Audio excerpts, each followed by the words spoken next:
The interview of Papa Dog Preach, Nurul Izzah and Marina Mahadi Speak was adapted from Cliff magazine.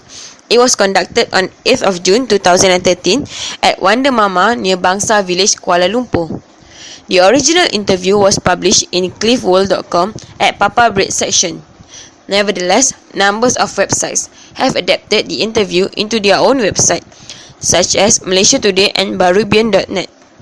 The article was also being published in Jom, the 5th edition for June and July 2013. The interviewer was Ratika Sheila and Ben Liu. Both of them were the editors for Cliff magazine first before they start to be the editors for Juice magazine. Rumours said that both of them were kicked out after the interview was published. However, the validation of the rumour is still vague. After being axed from Cliff magazine, Ratika and Ben published the raw article for the second time in hornbillunleashed.wordpress. The main objective of the article is to show the other side of two most powerful politicians in Malaysia. Anwar Ibrahim and Tun Dr. Mahathir Mohamad are widely known across the nation for their political views and fights. However, little of Malaysia knows them by their first identity, which is a father. Hence, this interview was conducted to show Malaysians that despite having a very busy lifestyle, family is always in their heart.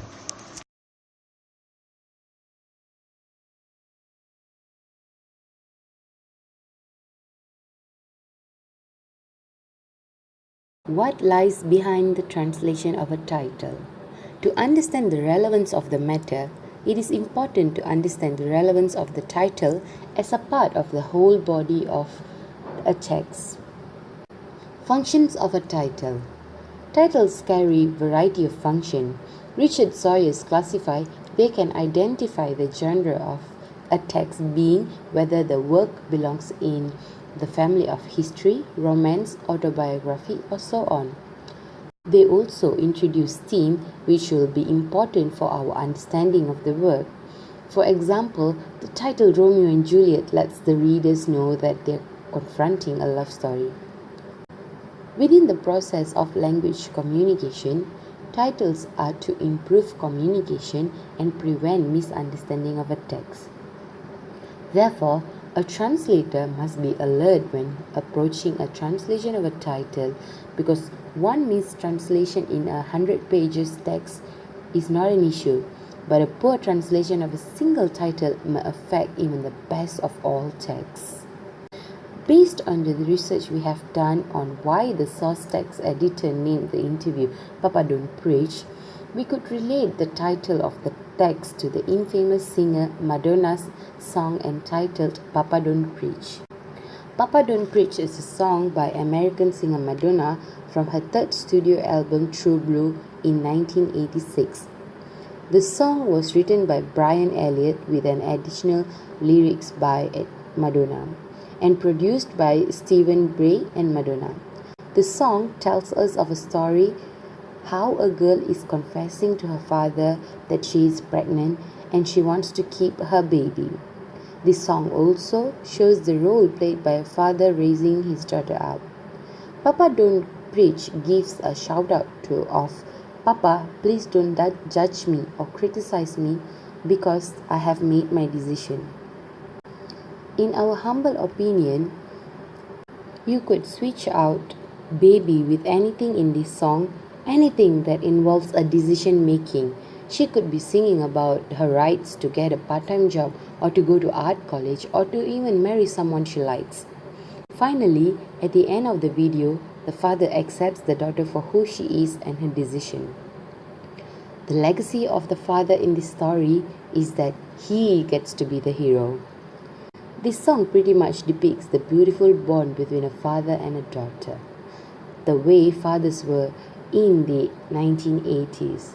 We could relate this to both Marina and Nuriza lived their girl teenagehood in 1980s, and the song depicts pretty much of fathers in 1980s as well. Hence, we choose to keep the title of the source text in our target text. We choose the nominal title translation mentioned by Doll because of its nature, which adds the connotation and exoticism that will appeal to the interest and of target language readers. Christian Knott, on the other hand, proposes a different classification of title translation. One of it is the pathic function of translation. It means each title must be approved and appropriate to attract the attention of its culture-specific audience, and it is necessary to be remembered over a period of time. By leaving the title Papa Don't Preach, the original English title in Bahasa Malaysia shows the pathic function is achieved and the connotative meaning of the title is achieved as well. In conclusion, the most suitable title for the translated text is Papa Don't Preach. This is due to the nature of the song of bringing life to the father and daughter relationship back in the 1980s. There are also similarities in the way fathers played their role in raising their daughters up in the characters mentioned.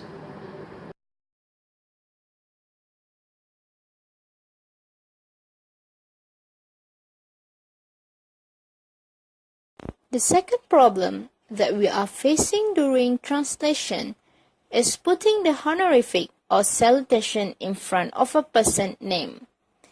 As you all know, Malaysia scores highest on PDI or Power Distance Index. A brief introduction about PDI. PDI is the index measures the extent of lower hierarchy people expect and accept distribution of power unequally. It can be said that Malaysian is very concerned about title that people entitled based on their work or contribution to community. So let's get back to the translation project. In the original text, there is no title in front of Anwar's name. This is a problem to us because, as we all know, Anwar is someone well known in the public because he is a former leader of opposition. He is a remarkable person, especially in Malaysian political history. Moreover, in relation to that, Malaysian context is very particular about title. Even writing a letter or conducting a ceremony, acknowledgement of higher hierarchy people needs correct salutation for them. For example, Yang Amat Berbahagia, Yang Amat Berhormat, Yang Berusaha, and others. Hence, to encounter the problem, we decided to put his title in front of the name on the translated text. It also can be said that context of the target text is an important element in translation product making. Thirdly, the problem is closely related to the culture. In Malaysian culture, title is very important to acknowledge a person. In fact, in every occasion, there must be a protocol to be met in order it is recognized to be a follow rule ceremony. It is actually a social repercussion or sanction that the culture itself determine according to their belief. As the conclusion, it can be said that to meet the target culture needs, we decided to follow the social culture, which is Malaysian culture, as the guidance to translate it according to the translated target text.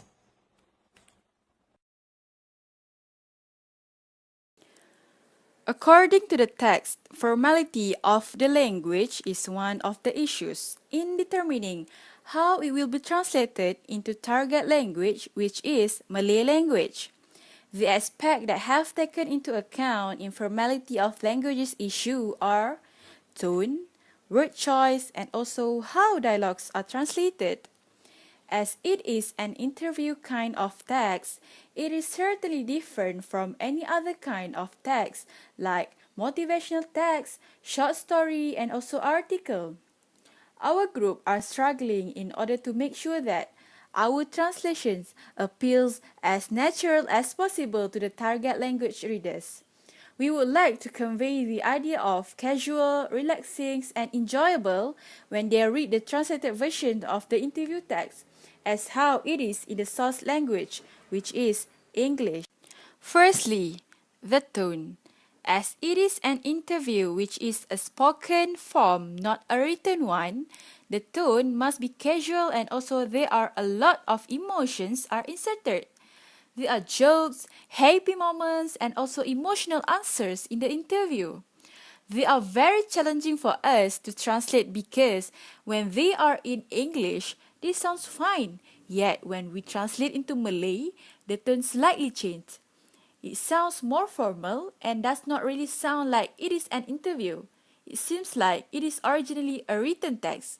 In order to keep the tone sounds casual and more like a spoken one, it is where the choice of words come into action. Secondly, the choice of words. It plays such an important role in our translation as it may determine how the translation can be. For example, in the text there is a line, "Not even raise your hand to falsely threaten." Literally, the meaning will be, walaupun dengan mengangkat tangan untuk marah secara tipu, nevertheless, we decided to translate into, walaupun hanya mengacau untuk marah dengan mengangkat tangan, it is to become closer to Malaysian context when they read. They would eventually relate to it. Same goes to the other word in the text. For instance, the word crowd is translated into rombongan instead of orang ramai. And I know I'm in trouble into saya tahu pasti akan kena marah lepas ni instead of saya tahu saya dalam kesusahan. We try to overcome the issue by being more free in our translation and do not literally translate the text. However, we tried our best to retain the intended meaning as it is in the original text. Last but not least, how dialogues are translated. This issue is regarding how the pronoun is translated to the target language. In English, the formality of the pronoun is not emphasized as I, me, and you can be used to any situation with anyone. However, in Malay language, I and me can be translated into many words such as aku or saya, and you can be translated into kamu or awak. For example, you expect me to work like this, and the literal translation will be, kamu harap saya untuk bekerja seperti ini, but the dialogue is spoken by a daughter to a mother. And in the target language text, it will be rude to use the pronoun kamu. So, instead of using kamu, we use what a daughter always call her mother, which is mak. And the dialogue will be, mak harap saya nak kerja macam ni. Another example is, don't touch my granddaughter. The direct translation of the dialogue will be, jangan sentuh cucu saya. It does not suitable because it is between a father and a daughter. Jangan sentuh cucu ayah will be the best option as it sounds more natural and closer to the reader in the target language. Formality of language is definitely an issue to look into if you want to translate an English source text into Malay language, as both of the languages holds different formality. It can be said that Malay language has more formality than English as we only use I and you with everyone.